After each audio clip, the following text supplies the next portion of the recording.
नमस्कार दोस्तों, उत्कर्ष की ऑनलाइन क्लास में आपका स्वागत है। आप सबको दोस्तों वेरी गुड इवनिंग। दोस्तों आज इस क्लास में चर्चा करेंगे दोस्तों जो तर्क होता है, स्मरण होता है, समस्या समाधान होता है, इसके बारे में चर्चा करेंगे दोस्तों। ये आपका जो टॉपिक है दोस्तों यूटेट में, यूपी टेट में भी है, एमपी टेट में भी है, सी टेट में भी है। जितनी भी शिक्षक भर्ती परीक्षाएं होती है दोस्तों उन सब के लिए ये महत्वपूर्ण टॉपिक है दोस्तों। सबसे पहले इससे पहले हम चिंतन के बारे में पढ़ चुके हैं दोस्तों। चिंतन क्या होता है, आज हम दोस्तों हम बात करते हैं तर्क के बारे में। देखिएगा तर्क क्या होता है इसके बारे में चर्चा करते हैं। सबसे पहले दोस्तों आपको ये याद रखना है कि तर्क की परिभाषा क्या होती है। आप दोस्तों इतना सा याद रखिएगा, एक शब्द आता है दोस्तों आपके सामने चिंतन। देखिएगा आपके सामने शब्द आता है दोस्तों चिंतन, आपके सामने एक शब्द आता है तर्क, और आपके सामने एक शब्द आता है समस्या का समाधान या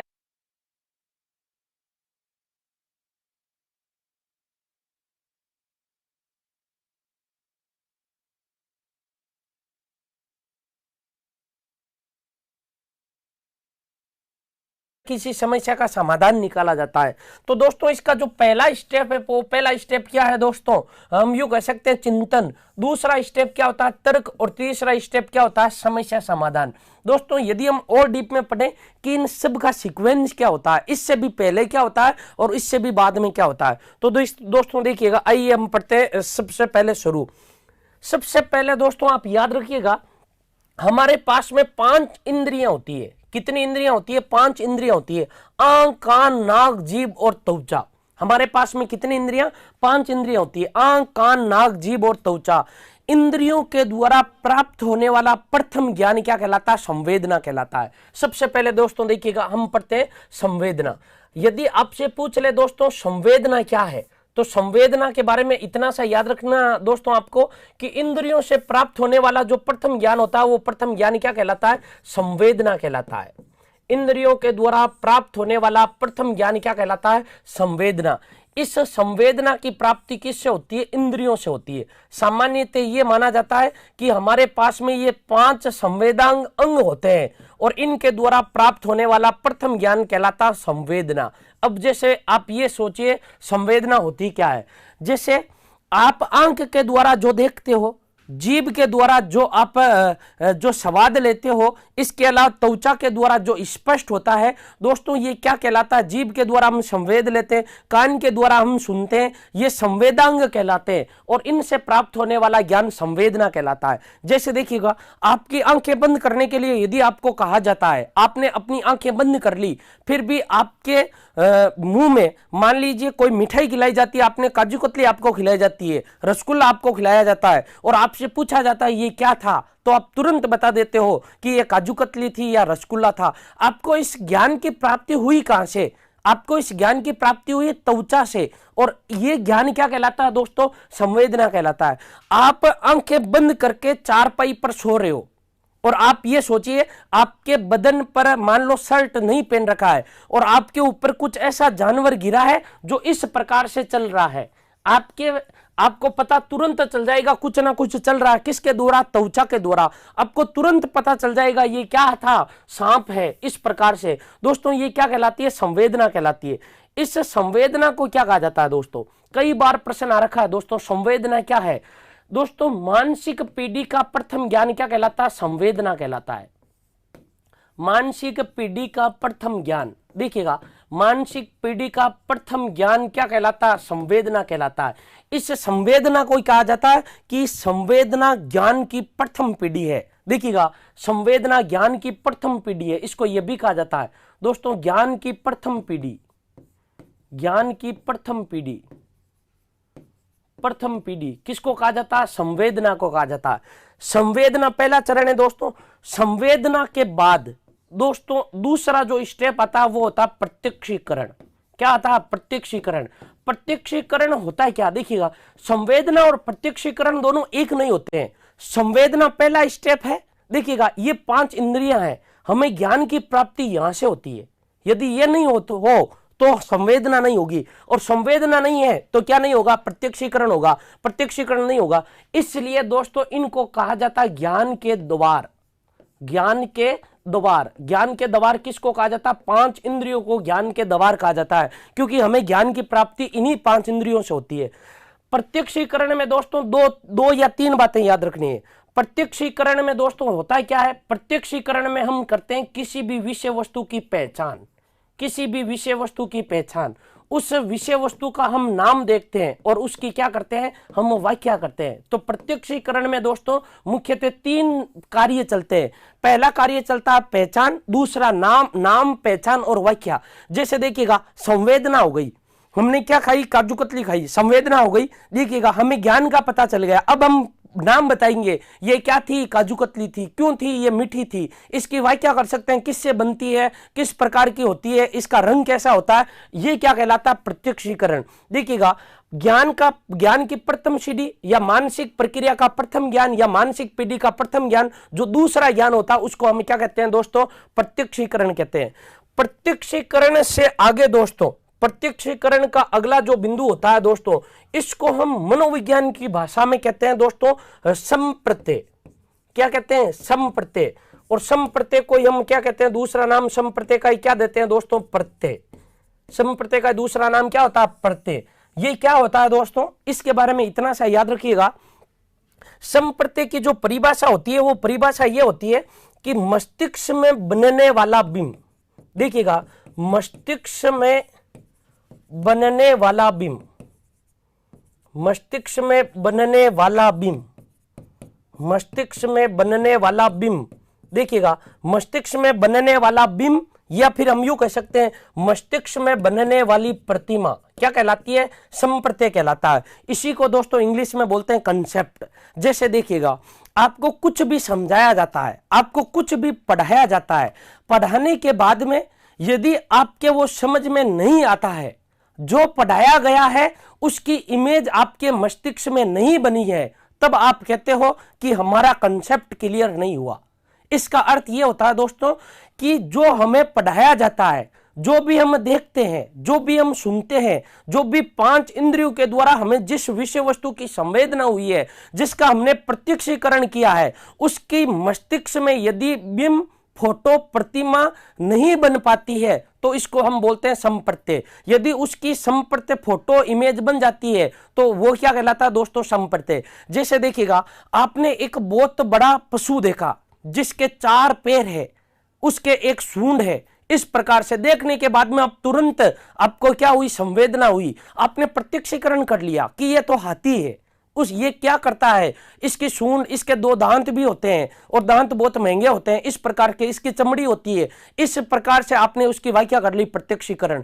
अब देखिएगा, आपने इतना सब कुछ कर लिया। अब आप वो कई दिनों के बाद में आपके सामने एक शब्द, आपको एक शब्द सुनाया जाता है, या छोटे बच्चे को जब पहली बार हाथी दिखाया जाता है तब वो कहता है ये हाथी है, इसकी ये पहचान है, इसका ये नाम है, इसकी ये व्याख्या है। और कई दिनों के बाद में उस छोटे बच्चे के सामने एक शब्द दिया जाता हाथी। तो देखिएगा, हाथी बोलते ही उसके मस्तिष्क में यदि जो पहले देखा है उसकी इमेज क्रिएट हो जाती है मस्तिष्क में, तो इसका मतलब हाथी का कंसेप्ट क्लियर है। जैसे देखिएगा दोस्तों, आपके बहुत सारे ऐसे कंसेप्ट है जैसे क्लियर है। जैसे मैं आपके सामने कोई भी शब्द बोलता हूं ऊंट, तो आपके मस्तिष्क में ऊंट का चित्र आया है। मैं आपके सामने बोलता हूं दोस्तों कि आपके पिताजी आपके लिए एक संदेश दे रहे हैं, तो आप सबके मस्तिष्क में आपके पिताजी की फोटो आ रही है। अब मैं कहता हूं राकेश जो आपका मित्र है, लेकिन अब आपके मस्तिष्क में संप्रत्यय नहीं बन रहा है, उस राकेश की फोटो नहीं आ रही है, क्योंकि आप राकेश को नहीं जानते। तो दोस्तों, जिसकी प्रतिमा हमारे मस्तिष्क में बनती है विषय वस्तु की, उसको हमें क्या कहते हैं दोस्तों? संप्रत्यय कहते हैं। देखिएगा, इस संप्रत्यय से दोस्तों हम कर पाते हैं चिंतन। देखिएगा, संप्रत्यय बनाकर ही हम क्या कर पाते हैं दोस्तों? चिंतन। हालांकि चिंतन के बहुत सारे प्रकार होते हैं दोस्तों। जो चिंतन होता है वो चिंतन किसके द्वारा होता है? संप्रत्यय के द्वारा होता है। इस चिंतन के द्वारा दोस्तों होता है तर्क। चिंतन के बारे में हमने सब कुछ पढ़ लिया था दोस्तों। चिंतन के द्वारा क्या होता है? तर्क होता है। हम यूं कह सकते हैं दोस्तों, चिंतन का सर्वोत्कृष्ट रूप, देखिएगा सुनिएगा, चिंतन का सर्वोत्कृष्ट रूप और मानसिक पीढ़ी का सबसे जटिल जो कार्य होता है उसको हम क्या कहते हैं? तर्क कहते हैं। और तर्क के द्वारा ही हम किसी भी समस्या का क्या निकालते हैं, समाधान निकालते हैं। देखिएगा, जो समस्या समाधान है दोस्तों, ये समस्या समाधान क्या कहलाता है दोस्तों, ये तर्क का विकसित रूप रहता है। तो सबसे पहले दोस्तों आपको याद रखना 5 इंद्रियां, 5 इंद्रियों के बाद में संवेदना, संवेदना के बाद में प्रत्यक्षीकरण, प्रत्यक्षीकरण के बाद में संप्रत्यय या इसको प्रत्यय भी कहते हैं, चिंतन थिंकिंग, उसके बाद में लॉजिकल तर्क और उसके बाद में प्रॉब्लम सॉल्विंग यानी समस्या समाधान। देखिएगा, यदि हम चिंतन, चिंतन क्या होता है दोस्तों, यहां तक आपको समझ में आ गया चिंतन क्या होता है। किसी भी विषय वस्तु के प्रति विभिन्न पक्षों के माध्यम से जब उसका हम आंकलन करते हैं तो वो क्या कहलाता है, चिंतन कहलाता है।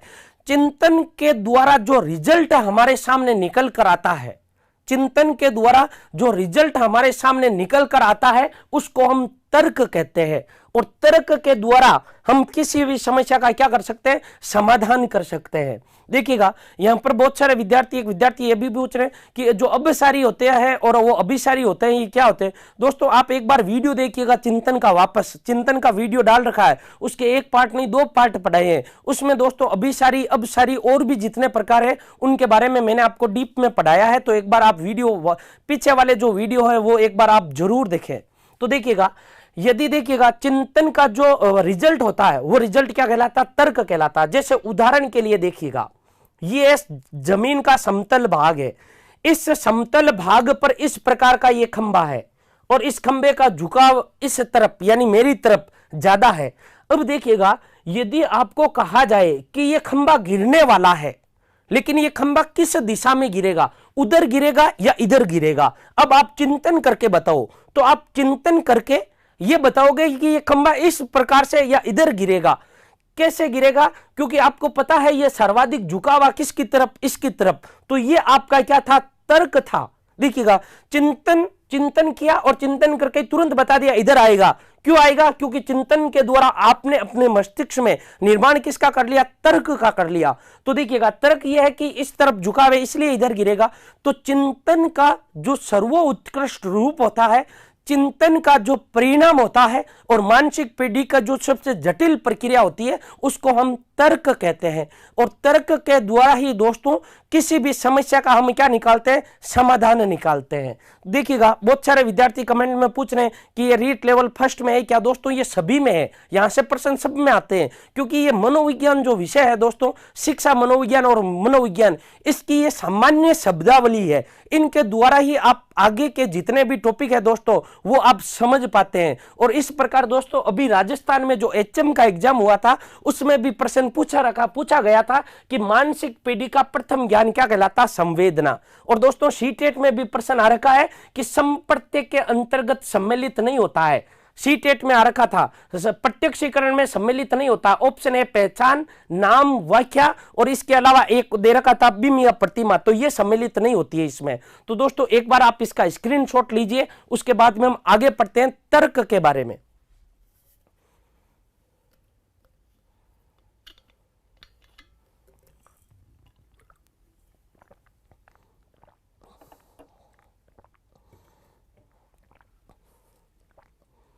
देखिएगा दोस्तों, तर्क क्या होता है।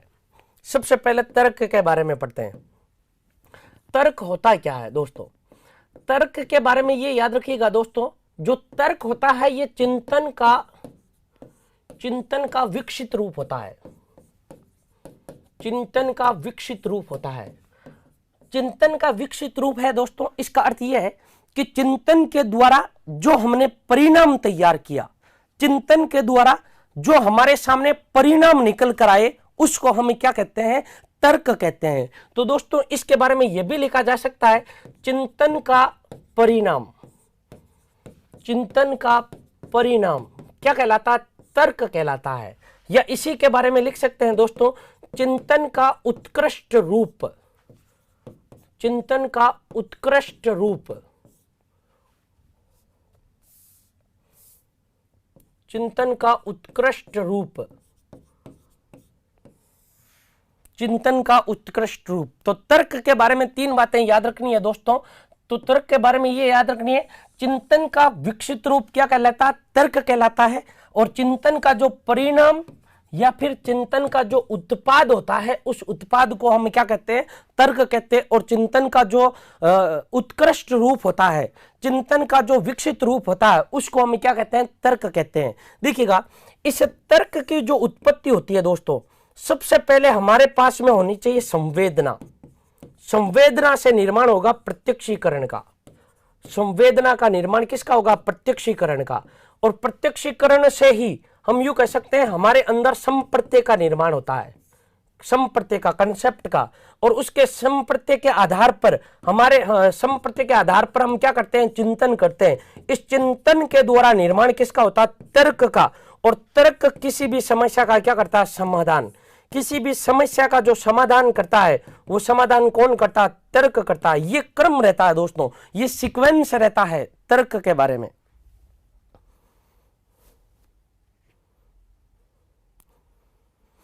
तो देखिएगा दोस्तों, स्क्रीनशॉट ले लिया होगा आपने। देखिएगा, बहुत सारे विद्यार्थी ये भी पूछ रहे हैं जो आंकलन वाली यूनिट है दोस्तों, इसके बारे में भी हम पढ़े, आंकलन के बारे में भी पढ़ेंगे हम। ये स्पेशल यूनिट है दोस्तों यूपी एमपी टेट के लिए।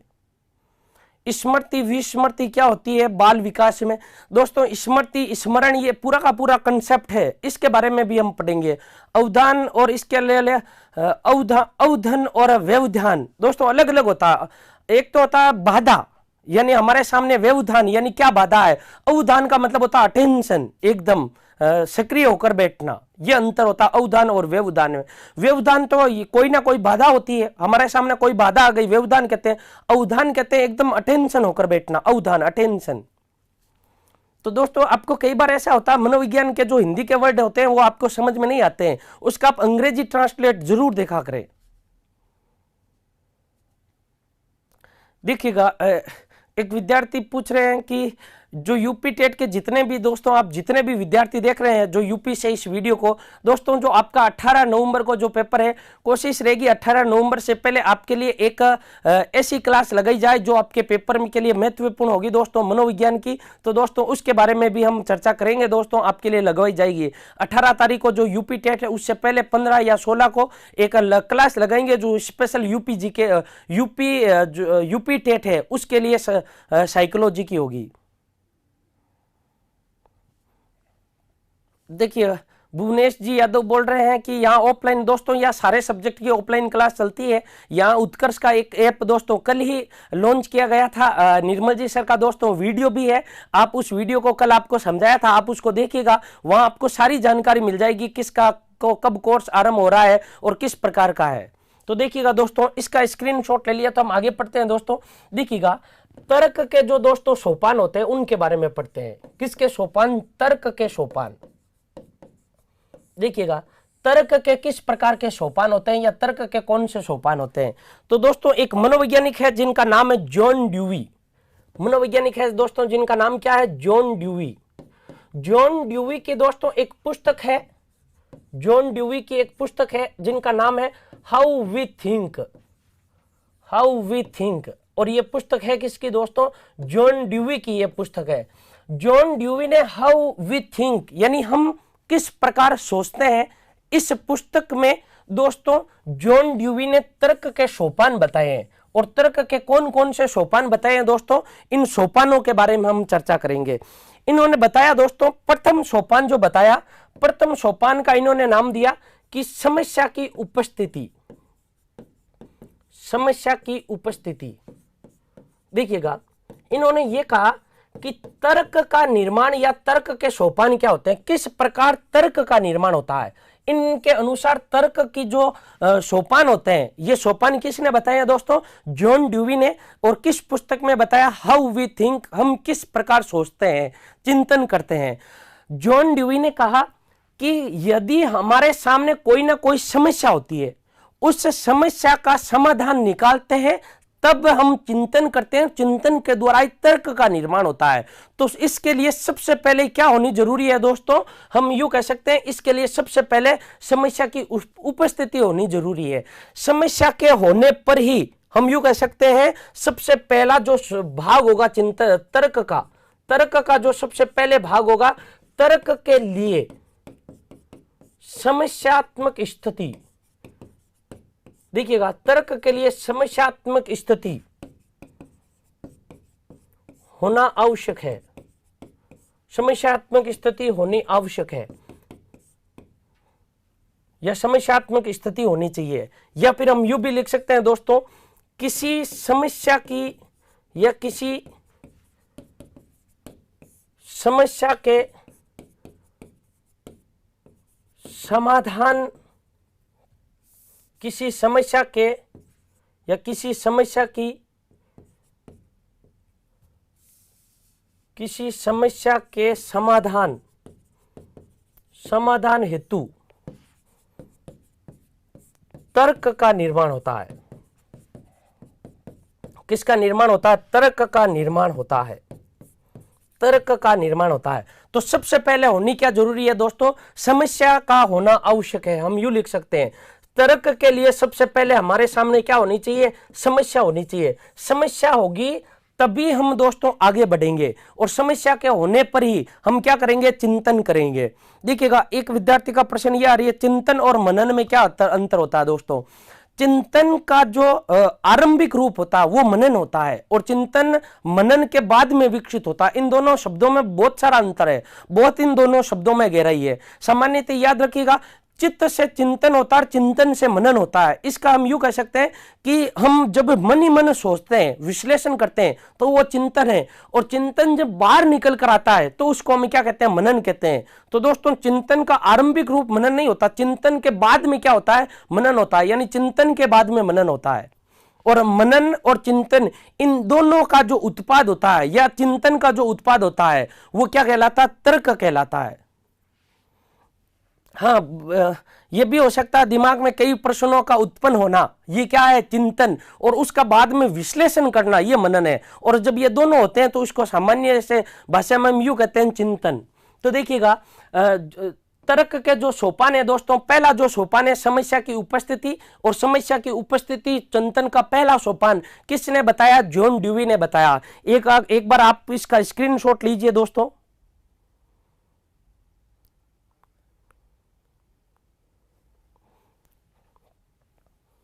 देखिएगा, चिंतन का जो दूसरा सोपान होता है दोस्तों, देखिएगा, चिंतन का जो दूसरा होता है सोपान, वो है समस्या की जानकारी। किसकी जानकारी? समस्या की जानकारी। समस्या की जानकारी सबसे पहले याद रखिएगा, चिंतन के लिए सबसे पहले जरूरी क्या होता है? समस्या का होना।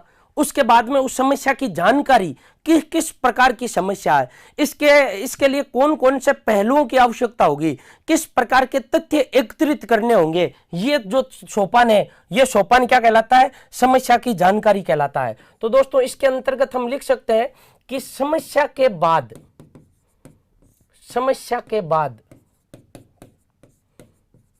समस्या से संबंधित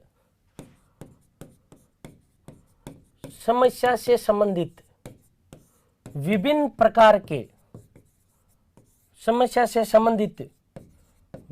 प्रकार के तथ्यों को एकत्रित किया जाता है।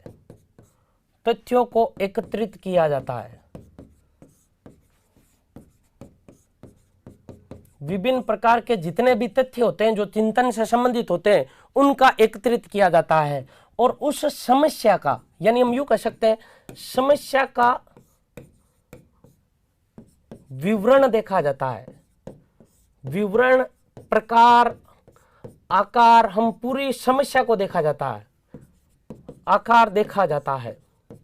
तो ये दोस्तों, ये जो दूसरा सोपान था समस्या का चिंतन, तर्क का जो सोपान है, दूसरा जो सोपान है, वो सोपान क्या है? समस्या की जानकारी। दोस्तों, जो तीसरा सोपान है, वो तीसरा सोपान ये है कि समस्या समाधान के उपाय। समस्या समाधान के उपाय। समस्या समाधान के उपाय के अंतर्गत उन पहलुओं को सम्मिलित किए जाते हैं कि हमारे पास में समस्या ये है, उस समस्या के तथ्य इस प्रकार के, समस्या इस प्रकार की है। अब उसके बाद में होता क्या है कि मान लीजिए हमारे सामने चल रहे हैं हम, और चलते समय हमारे सामने बहुत बड़ा एक खड्डा है, हमने ये देखा हमारे सामने समस्या है, अब हमें उस पार किस तरफ कैसे जाना है। तो सबसे पहले समस्या आई है, उसके बाद में देखा जाता है गड्ढा कितना गहरा है, यदि अंदर गिर गए तो क्या हो सकता है कि हम हमारी कूदने की या हमारे पार करने की हमारे पास कितनी शक्ति है, कितनी योग्यता है, हमारे पास में कितनी क्षमता है। और उसके बाद में दोस्तों ये देखा जाता है कि अब इस समस्या का समाधान कैसे निकाला जा सकता है। हमने पूरी समस्या देख ली, समस्या थी, समस्या को विभिन्न एंगलों के माध्यम से देख लिया। अब हम ये देखेंगे कि उस पार जाने के लिए कौन कौन से उपाय हो सकते हैं। हम रस्सी के द्वारा जा सकते हैं उधर, या हम यूं कह सकते हैं बीच में एक लाठी का टुकड़ा या बहुत बड़ा हम यूं कह सकते हैं लकड़ी की या काष्ठ की पट्टी का रखकर उधर जा सकते हैं।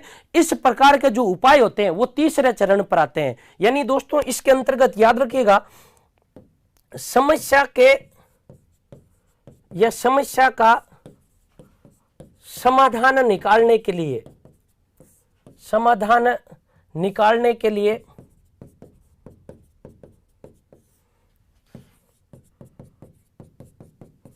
विभिन्न प्रकार के उपायों को खोजना, विभिन्न प्रकार के उपायों को खोजना कौन सा चरण कहलाता है दोस्तों? तीसरा चरण कहलाता है।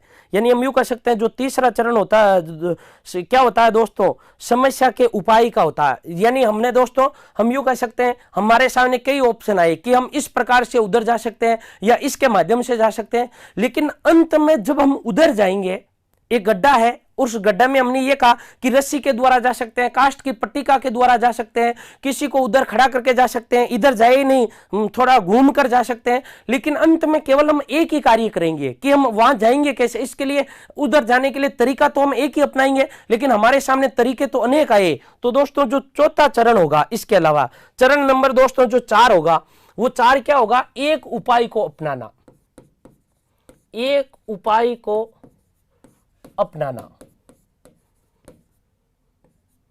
एक उपाय को अपनाना। देखिएगा, किसी भी समस्या का समाधान करने के लिए हमारे सामने कई विकल्प होते हैं, लेकिन अंत में दोस्तों, अंत में विभिन्न उपायों में से एक उपाय का चयन करते हैं, एक उपाय का चयन करते हैं, एक उपाय का क्या करते हैं? चयन करते हैं। तो दोस्तों ये जो सोपान नंबर 4 था, एक उपाय का चयन, और उसके बाद में जो उपाय हमने किया था चयन, हमने ये चयन कर लिया कि इस प्रकार से करना है। उसके बाद में नंबर 5 दोस्तों उपाय का प्रयोग, उपाय का प्रयोग। जो हमने उपाय देखा था उसका हम क्या करते हैं? प्रयोग करते हैं। यानी इसके अंतर्गत लिख सकते हैं दोस्तों, समस्या के समाधान हेतु, समस्या के समाधान हेतु, समस्या के समाधान हेतु एक उपाय का प्रयोग करना, एक उपाय का प्रयोग करना। ये दोस्तों चिंतन के प्रमुख 5 क्या है? सोपान है। तो दोस्तों एक बार इसका स्क्रीनशॉट लीजिए आप।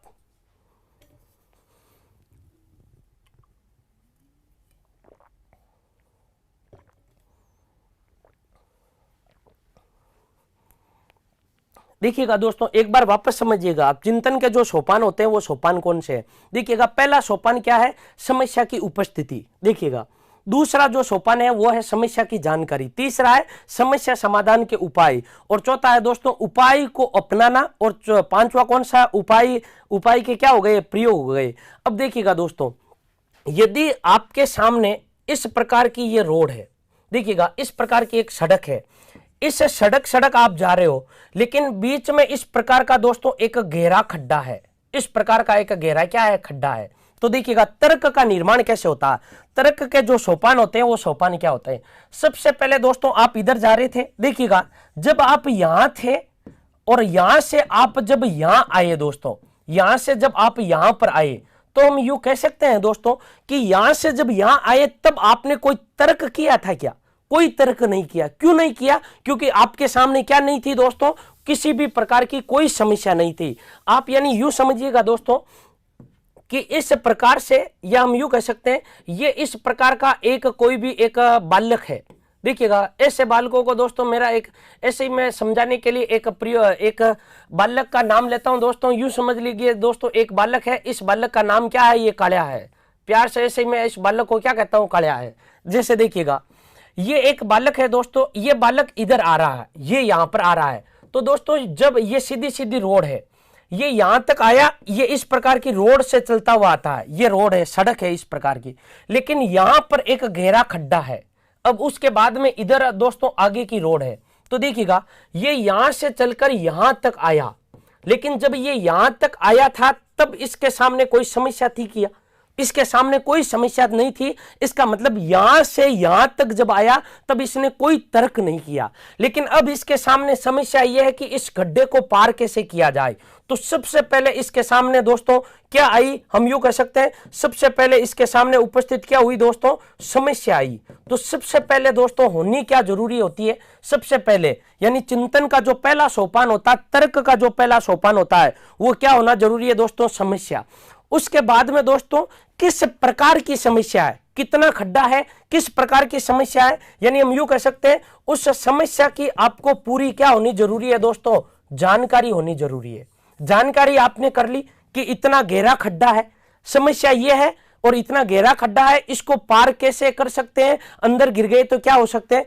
उसके बाद में दोस्तों इस समस्या का समाधान निकालने के लिए देखिएगा, इस समस्या का जब हम समाधान निकालेंगे तो समाधान के हम क्या ढूंढेंगे? उपाय ढूंढेंगे कि अब इस समस्या से कैसे निजात पाया जा सकता है, इस समस्या से किस प्रकार से हम निजात पा सकते हैं या उधर जा सकते हैं। अब देखिएगा हमारे पास में कई विकल्प आए कि इस प्रकार की रस्सी, एक रस्सी इधर, एक रस्सी इधर, इधर जा सकते हैं, लकड़ी की पट्टिका के द्वारा जा सकते हैं, विभिन्न प्रकार के उपाय आए। अंत में हम क्या कहेंगे कि हमने हमारे मस्तिष्क में जो सबसे अच्छा एक उपाय लगा था, उस एक उपाय को प्रयोग किया। कहा कि हमें एक प्रयोग करना चाहिए। हमारे पास में इधर मान लो एक लकड़ी की पट्टिका है, इस पट्टिका को यहां पर रखेंगे, एक इस तरफ कोना होगा और दूसरी तरफ इस तरफ होगा, और फिर हम उधर चले जाएंगे। ये हमने उपाय बनाया। फिर दोस्तों एक उपाय जो हमने उपाय अपनाया था, उस उपाय का हम क्या करेंगे? प्रयोग करेंगे। जब हम प्रयोग करके उधर चले जाएंगे तब ये पूरा का पूरा जो एक था, इसको हमें क्या कहते हैं दोस्तों? तर्क कहते हैं। तो देखिएगा दोस्तों तर्क के जो सोपान होते हैं, देखिएगा तर्क के सबसे पहले समस्या की उपस्थिति, सबसे पहले हमारे सामने क्या होनी जरूरी है दोस्तों? समस्या की स्थिति होनी जरूरी है। दूसरा समस्या की जानकारी, समस्या के विभिन्न प्रकार के उपाय, और जो चौथा होता है दोस्तों एक समस्या को अपनाना और एक उपाय को अपनाना, और पांचवा क्या हो गया दोस्तों? उपाय का प्रयोग करना। तो दोस्तों ये जॉन ड्यूई ने अपनी पुस्तक हाउ वी थिंक, इस पुस्तक में इन्होंने ये उपाय सोपान बताए थे दोस्तों तर्क के। अब दोस्तों जो तर्क के प्रकार होते हैं, देखिएगा तर्क के दोस्तों जो प्रकार होते हैं, तर्क के प्रकार देखिएगा, तर्क के जो दोस्तों प्रकार होते हैं वो तर्क के दो प्रकार होते हैं। एक प्रकार होता है दोस्तों आगमनात्मक या आगमनात्मक तर्क। एक तो ये तर्क पर तर्क के प्रकार दो प्रकार होते हैं, और दूसरा होता है दोस्तों निगमन या निगमनात्मक तर्क भी बोल सकते हैं। तो तर्क के दोस्तों जो प्रकार होते हैं वो कुल प्रकार कितने होते हैं? दो प्रकार होते हैं, ये याद रखिएगा। देखिएगा आगमनात्मक तर्क क्या होता है? आगमनात्मक तर्क इतना सा याद रखिएगा, किसी भी उदाहरण के द्वारा, याद रखिएगा किसी भी उदाहरण के द्वारा हम किसी भी समस्या का समाधान निकालते हैं, किसी भी समस्या का समाधान निकालते हैं, तो वो किस प्रकार का तर्क है दोस्तों? आगमनात्मक तर्क है। अब देखिएगा किसी भी समस्या का समाधान जब हम किसी नियम के द्वारा निकालते हैं, किसी भी समस्या का समाधान हम जब किसी नियम के द्वारा निकालते हैं, तो ये दोस्तों क्या कहलाता है? निगमनात्मक चिंतन कहलाता है। देखिएगा इसमें क्या होता है दोस्तों, व्यक्ति अपने पूर्व अनुभवों के आधार पर, ज्ञान के आधार पर, और इसके अलावा हम लिख सकते हैं दोस्तों व्यक्ति अपने प्रशिक्षण के आधार पर, जब उदाहरण के द्वारा किसी भी समस्या का समाधान निकालता है तो आगमन या आगमनात्मक चिंतन कहलाता है। वहीं दोस्तों दूसरी तरफ व्यक्ति वही अपने पूर्व अनुभवों के आधार पर, व्यक्ति अपने ज्ञान के आधार पर और व्यक्ति प्रशिक्षण के द्वारा, किसके द्वारा, प्रशिक्षण के द्वारा या व्यक्ति अपने अनुभव के द्वारा जब किसी भी समस्या का समाधान किसी नियम के द्वारा निकालता है तो इसको हम क्या कह सकते हैं दोस्तों, निगमनात्मक तर्क कह सकते हैं। दोस्तों जो तर्क के जो प्रकार होते हैं वो मुख्यतः कितने प्रकार होते हैं दोस्तों, 2 प्रकार होते हैं। दोस्तों यहां पर आपको एक पुस्तक भी देखने को मिली थी, हाउ वी थिंक। आपसे पूछा जा सकता है हाउ वी थिंक, जो ये पुस्तक है दोस्तों ये किसके द्वारा लिखी गई है, तो ये याद रखिएगा दोस्तों, जो पुस्तक है हाउ वी थिंक, ये पुस्तक किसके द्वारा लिखी गई है दोस्तों, जॉन ड्यूवी की पुस्तक है। ये किसकी पुस्तक है, जॉन ड्यूवी की पुस्तक है। जॉन ड्यूवी या जॉन ड्यूवी, इनकी पुस्तक है ये दोस्तों। तो एक बार आप इसका स्क्रीनशॉट लीजिएगा दोस्तों।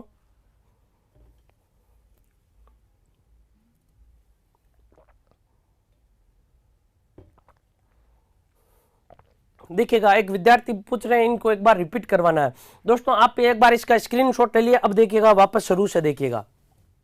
चिंतन के जो प्रकार होते हैं वो प्रकार कितने होते हैं, चिंतन के जो तर्क के प्रकार होते हैं, सॉरी, वो तर्क के कितने प्रकार होते हैं, 2 प्रकार होते हैं। तर्क की जो उत्पत्ति होती है दोस्तों उस किसी भी समस्या का समाधान निकालने के लिए होती है, क्योंकि तर्क का जो आगे का स्टेप होता है, आगे का जो पद होता है, वो आगे का पद होता है समस्या का समाधान निकालना। देखिएगा ये शुरू से हमने पढ़ा था, किसी भी समस्या का समाधान निकालने के लिए हम तर्क का निर्माण करते हैं और तर्क के द्वारा इस समस्या का समाधान निकलता है। लेकिन तर्क का निर्माण दोस्तों चिंतन के द्वारा होता है। जो तर्क होता है दोस्तों, ये तर्क 2 प्रकार का होता है, आगमन चिंतन और दूसरा होता है निगमन चिंतन। आगमन से याद रखिएगा, ये देखिएगा आगमन से क्या हो जाएगा, ये भी स्वर है और वो भी क्या है, स्वर है। उदाहरण के द्वारा जब हम किसी भी समस्या का समाधान निकालते हैं, उदाहरण के द्वारा जब किसी तर्क की उत्पत्ति होती है या कोई तर्क उत्पन्न होता है या किसी तर्क का निर्माण होता है तो उसको हम क्या कहते हैं दोस्तों, आगमनात्मक चिंतन कहते हैं। दूसरा है निगमनात्मक चिंतन। देखिएगा निगमनात्मक चिंतन, नी से हो गया नियम और नी से क्या हो गया, निगमनात्मक चिंतन।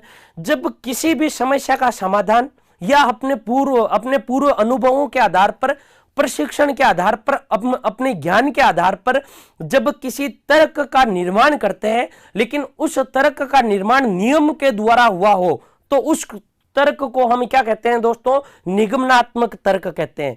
एक पुस्तक है दोस्तों जिसका नाम है हाउ वी थिंक। इस पुस्तक में चिंतन के बारे में भी वर्णन है और इस पुस्तक के बारे में दोस्तों हम यूं कह सकते हैं तर्क के बारे में भी वर्णन है। और ये पुस्तक किसके द्वारा लिखी गई है दोस्तों, ये पुस्तक किसके द्वारा लिखी गई है, ये पुस्तक जॉन ड्यूवी के द्वारा लिखी गई है। तो आप एक बार स्क्रीनशॉट लीजिए दोस्तों। इसके अलावा दोस्तों आपको इसमें ये याद रखना है कि जो तर्क होता है दोस्तों, ये तर्क का निर्माण, तर्क होता है क्या है, सबसे पहले तर्क के बारे में ये याद रखिएगा दोस्तों। तर्क को समझना है तो देखिएगा, तर्क को समझने के लिए आप एक काम कीजिएगा दोस्तों, जो मैंने पहले बताए एक बार इसको देखिएगा। हमारे पास में 5 इंद्रियां होती है, आंख, कान, नाक, जीभ और त्वचा। 5 इंद्रियां होती है। ज्ञान इन्हीं के द्वारा, ज्ञान का निर्माण इन्हीं के द्वारा होता है, यानी इनको कहा जाता है ज्ञान के द्वार। 5 इंद्रियों को, इंद्रियों के द्वारा प्राप्त होने वाला प्रथम ज्ञान क्या कहलाता है, संवेदना। इसलिए संवेदना को कहा जाता है मानसिक पीढ़ी का प्रथम ज्ञान या ज्ञान की प्रथम पीढ़ी या ज्ञान का प्रथम सोपान। जो फर्स्ट स्टेप होता है दोस्तों वो क्या होता है, संवेदना होता है। देखिएगा संवेदना से दोस्तों प्रत्यक्षीकरण का निर्माण होता है। संवेदना से प्रत्यक्षीकरण, और प्रत्यक्षीकरण 3 कार्यों के रूप में चलता है, नाम, पहचान और व्याख्या। प्रत्यक्षीकरण के द्वारा संप्रत्यय, संप्रत्यय होता है क्या है दोस्तों, मस्तिष्क में बनने वाला बिंब या प्रतिमा संप्रत्यय, और संप्रत्यय के द्वारा हम क्या करते हैं, चिंतन करते हैं। देखिएगा चिंतन के द्वारा तर्क का निर्माण होता है और तर्क के द्वारा किसका, समस्या समाधान का। इसलिए दोस्तों कहा जाता है तर्क के बारे में कि चिंतन का जो विकसित रूप होता है वो विकसित रूप क्या कहलाता है, तर्क कहलाता है। और चिंतन का परिणाम या उपाय या उत्पाद जो होता है वो क्या होता है, तर्क होता है। और चिंतन का उत्कृष्ट रूप तर्क है। और इसके अलावा दोस्तों सबसे पहले संवेदना, संवेदना से प्रत्यक्षीकरण, प्रत्यक्षीकरण से क्या होता है संप्रत्यय, संप्रत्यय से चिंतन, चिंतन से तर्क और तर्क से क्या होता है समस्या समाधान। तो दोस्तों तर्क शिक्षा के माध्यम से या तर्क विकसित करें विद्यार्थियों में, इसके लिए हमें क्या क्या उपाय करने चाहिए। तो दोस्तों इसके लिए वही उपाय करने चाहिए जो चिंतन के लिए करते हैं, वही उपाय करने चाहिए जो समस्या समाधान में करते हैं। तो दोस्तों इसके बारे में हम समस्या समाधान के बारे में जब पढ़ेंगे दोस्तों कल या उसके बाद में, तब उसके बारे में भी हम पढ़ लेंगे। तो दोस्तों ये जो आपका जो था वो तर्क के बारे में था। मैं आशा करता हूं दोस्तों आपको ये समझ में आया होगा। आप एक बार इसको दोबारा देखिएगा और दोस्तों आप अपने राज्य में इस वीडियो को अधिक से अधिक शेयर कीजिएगा दोस्तों। और एक बात दोस्तों याद रखिएगा, ऑफलाइन क्लास होने के कारण दोस्तों कई बार क्लास का जो टाइमिंग है वो कभी आगे पीछे हो जाता है दोस्तों। यदि आपने उत्कर्ष के चैनल को दोस्तों सब्सक्राइब नहीं किया है तो आप एक बार इसको सब्सक्राइब कर लीजिए और जो बेल आइकन है दोस्तों वहां पर आप क्लिक कीजिएगा, ताकि आपको यदि मनोविज्ञान की जो अन्य विषय की जो क्लासें जब भी होगी तो आपके उस समय आपके पास में दोस्तों उसका नोटिफिकेशन आ जाएगा कभी भी होगी। तो दोस्तों स्मृति विस्मृति की भी क्लास लगाएंगे। इसके अलावा शकर मोटर जो मोटर स्किल है दोस्तों, महीन मोटर स्किल, सकल मोटर स्किल, इसके बारे में भी दोस्तों हम पढ़ेंगे। आपके एमपी टेट के दोस्तों जो एग्जाम है दोस्तों जनवरी में है, इसके बाद जनवरी तक आपका जितने भी बकाया है दोस्तों वो सारे के सारे आपको करवा दिए जाएंगे। तो धन्यवाद दोस्तों। आपको यदि क्लास आई तो आप लाइक कीजिएगा, अधिक से अधिक शेयर कीजिएगा। तो कल हम फिर मिलते हैं दोस्तों। Click on the subscribe button to subscribe to our channel. Press the bell icon on the YouTube app and never miss another update.